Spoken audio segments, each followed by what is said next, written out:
మొక్కజొన్న ద్వారా ఉత్పత్తి చేసే రకరకాల ప్లాస్టిక్ కవర్లు 100% మట్టిలో కలిసిపోయి ఎరువుల తయారీ అవుతాయని, పర్యావరణానికి ఎలాంటి హాని కలగకుండా ఉండేందుకు ప్లాస్టిక్ కవర్ల పరిశ్రమను ఏర్పాటు చేశామని ఎలక్స్టిక్ సంస్థ డైరెక్టర్ సీఈఓ జితేందర్ తెలిపారు. 120 మైక్రాన్ల కంటే తక్కువ ప్లాస్టిక్ నిషేధంపై దేశం విధిస్తున్న నిబంధనలు కఠినతరం చేస్తున్న నేపథ్యంలో ఈ విప్లవాత్మక కార్యక్రమానికి ముందడుగు వేశామన్నారు.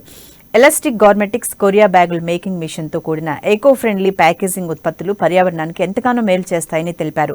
లడ్డూ ప్రసాదం ఉపయోగానికి టీటీడీ దేవస్థానం ఎలాస్టిక్ ప్లాస్టిక్ కవర్లను వాడుతున్నారని, ఇంకా రాబోయే రోజుల్లో మరిన్ని ఉత్పత్తులు ఎగుమతి చేస్తామని జితేందర్ తెలిపారు.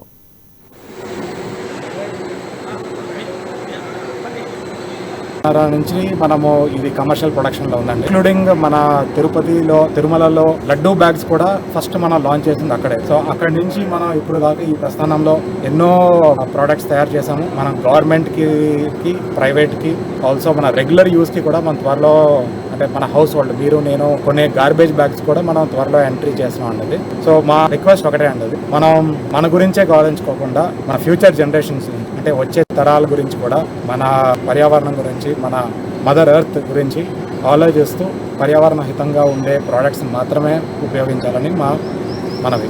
నుంచి మనము ఇది కమర్షియల్ ప్రొడక్షన్ లో ఉందండి. ఇంక్లూడింగ్ మన తిరుమలలో లడ్డూ బ్యాగ్స్ కూడా ఫస్ట్ మనం లాంచ్ చేసింది అక్కడే. సో అక్కడి నుంచి మనం ఇప్పుడు దాకా ఈ స్థానంలో ఎన్నో ప్రోడక్ట్స్ తయారు చేసాము. మనం గవర్నమెంట్ కి ప్రైవేట్ కి ఆల్సో మన రెగ్యులర్ యూస్ కి కూడా మన త్వరలో, అంటే మన హౌస్ హోల్డ్ మీరు నేను కొనే గార్బేజ్ బ్యాగ్స్ కూడా మనం త్వరలో ఎంట్రీ చేస్తున్నాం అండి. సో మా రిక్వెస్ట్ ఒకటే అండి, మనం మన గురించే ఆలోచించుకోకుండా మన ఫ్యూచర్ జనరేషన్స్, అంటే వచ్చే తరాల గురించి కూడా, మన పర్యావరణం గురించి, మన మదర్ ఎర్త్ గురించి